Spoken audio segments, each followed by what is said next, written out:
YCP నేతలకి AP high court big shock ఇచ్చింది. ముందస్తు బెయిల్ పిటిషన్ ని తిరస్కరించడంతో పాటుగా కనీసం సుప్రీంకోర్టుకు వెళ్లే వరకన్నా అరెస్టును ఆపాలన్న అభ్యర్థనను సైతం తిరస్కరించింది.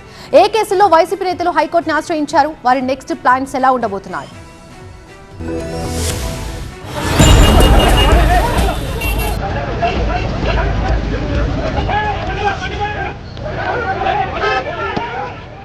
ఏపీ హైకోర్టులో వైసీపీ నేతలకు చుక్కెదురైంది. టీడీపీ ఆఫీస్ పై దాడి కేసులో ముందస్తు బెయిల్ కోసం వైసీపీ నేతలు వేసిన పిటిషన్ను హైకోర్టు కొట్టేసింది. 2021లో మంగళగిరి టీడీపీ ఆఫీస్ పై దాడి కేసులో దేవినేని అవినాష్, నందిగం సురేష్, అప్పిరెడ్డి, తలసిల రఘురాం సహా 14 మంది నిందితులుగా ఉన్నారు.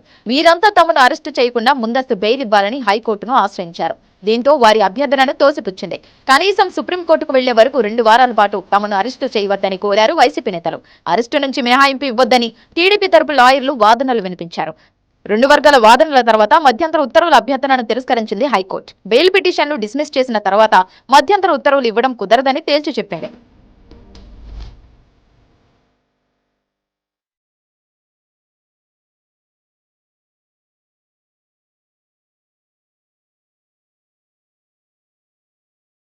మరోవైపు చంద్రబాబు ఇంటిపై దాడి కేసులో మాజీ మంత్రి జోగి రమేష్ పిటిషన్ కూడా తిరస్కరించింది హైకోర్టు. ముందస్తు బెయిల్ ఇవ్వడం కుదరదని తీర్పునిచ్చింది హైకోర్టు. దీంతో జోగి రమేష్ తో పాటు టీడీపీ ఆఫీస్ పై దాడి కేసులో నిందితులు సుప్రీంకోర్టును ఆశ్రయించే అవకాశం ఉంది. మరోవైపు హైకోర్టు తీర్పు నేపథ్యంలో మాజీ ఎంపీ నందిగం సురేష్ ను అరెస్టు చేసేందుకు ఆయన ఇంటికి వెళ్లారు పోలీసులు. ఆయన ఇంట్లో లేరని అక్కడి సిబ్బంది పోలీసులకు సమాచారం అందించారు.